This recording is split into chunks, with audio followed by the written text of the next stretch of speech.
Alright, what is going on, guys? My name is Leon Master, and today, boys, we have hit the 1,000 subscriber mark. Thank you guys so much for everything you guys done. It's awesome. You guys are actually making dreams come true. I know you hear it from every single YouTuber, but it is true, and I know you hear that too. But like I said, it is true. And for the 1,000 subscriber special video, I guess you could say, it is going to be a Q&A, so go ahead, put your questions in the comments below, and if you're in the Discord, you can put them in there as well. I will remind you guys, as soon as I get the time to actually mess with my Discord, to do that as well. And with the questions, you guys can ask literally any question you want. It doesn't always have to be about Overwatch, it doesn't have to be Overwatch League. It can just be, I guess you could say personal, I guess you could say. There will be some questions I'll probably not have to answer, but there will be some. So yeah, that is going to be the 1,000 subscriber special video. I hope you guys will enjoy it. It will be a video that will probably work on a lot. I will try a lot of new things in that video, and I'm pretty confident that I will be able to execute it pretty well. Anyways, let's go on with the news that happened today, and there was actually a lot of unexpected stuff. It is the Vancouver Titans actually releasing Bumper. They couldn't find a team that would want him, actually, and the Vancouver Titans tweets this out. Thank you, Bumper. Bumper was an important part of our inaugural season and helped us establish our team identity early on. He is passionate, fun-loving, and confident, and we wish him nothing but success in the future.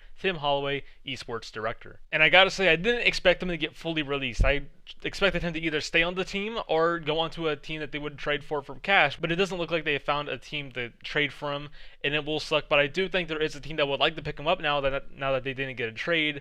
I think it could be the Houston Outlaws, in my opinion. The reason I say it's the Houston Outlaws is because we've literally seen every Vancouver Titans player or anything Vancouver Titans related go to the Houston Outlaws. We've seen Harsha, Houston Outlaws. Harsha picks up Repel, basically, also picks up Hureg, and now that just kind of makes it seem like Bumper could possibly go there. And plus, Bumper could go there, would play with Meko and Repel. I feel like that's actually a decent combo. And if they do sign Bumper, I think they could coach him pretty well enough to play with Meko and not be super aggressive. I think that could work. I actually really like this one. It also makes sense. But then again, there's also that very strong rumor of him going to the Shanghai Dragons, which also makes sense. They do have Stay in 1 right now, and a lot of people would argue that he's not Overwatch League level yet, which I can understand that argument. And Bumper would come in and start over Stay in 1. Either maintain for Shanghai Dragons, I'll be completely fine with it. If they got Bumper, if he started, I'm fine with that. If they got Stay in 1, I'm fine with that, because Stay in 1 actually has a lot of potential as well. Now to the next thing of today, it is Fischer actually getting fined $3,000 for leaking the 222 stuff. Basically everything he leaked last second whenever the Overwatch League season, when he kind of left the Seoul Dynasty.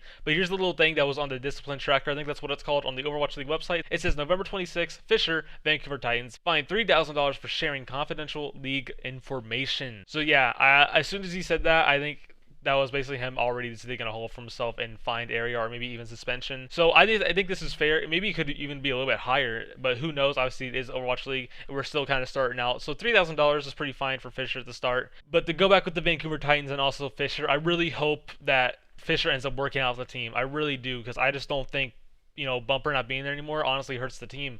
There was so much synergy with Tizzy and Bumper. We saw that synergy with Tizzy in the playoffs and the grand finals, and they looked good. And now that they got rid of those two main tanks, the two most important probably on that team, and now that they're gone, they have to remake some synergy with Fischer, who hasn't looked the best recently. And what I mean by that is mentality-wise. Obviously, he's a great player, fantastic player. I think everyone knows that. His Orisa's fantastic. His Ryan is out of this world, and so is his Winston.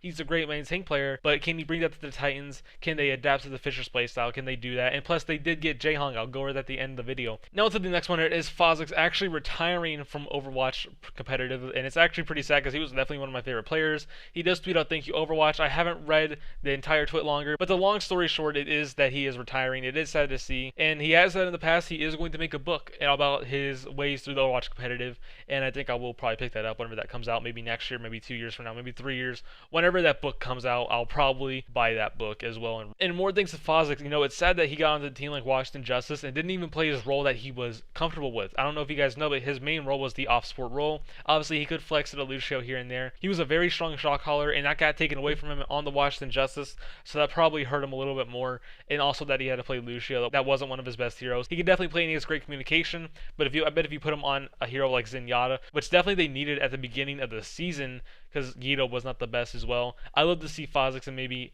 Yanu at the beginning of the season for the Washington Justice. Now on to the next thing with the Florida Mayhem, and they have actually re-signed Chris and Byron back, and they tweet out this. Guess who's back? If you hadn't guessed already, Chris and Byron will be rejoining us for the Overwatch League 2020 season. Now I think this one was pretty obvious. Chris has been decent with the team. I definitely think they will try and find an upgrade. Obviously they don't have one yet, and if they do find one better than Chris, I think this team could look very good. Obviously there is that rumor of Ness joining the team. I think that would look good.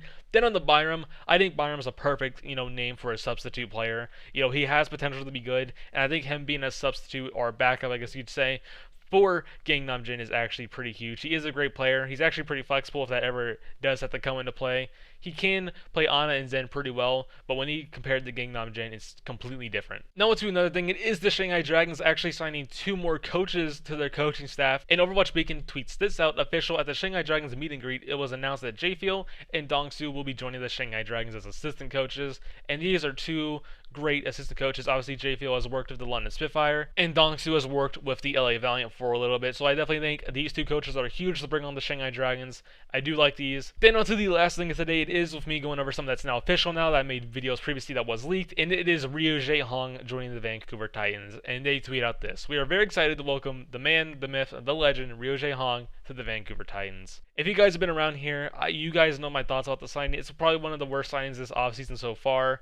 The reason I say this is because he's going to be benched 24/7, and at times he will play obviously if Twilight is sick or not, or he's just not feeling it on those days, and that's really it. Ryo Jae Hong, obviously compared to Twilight, I definitely think he would pick Twilight over Ryo Jae Hong any day of the week.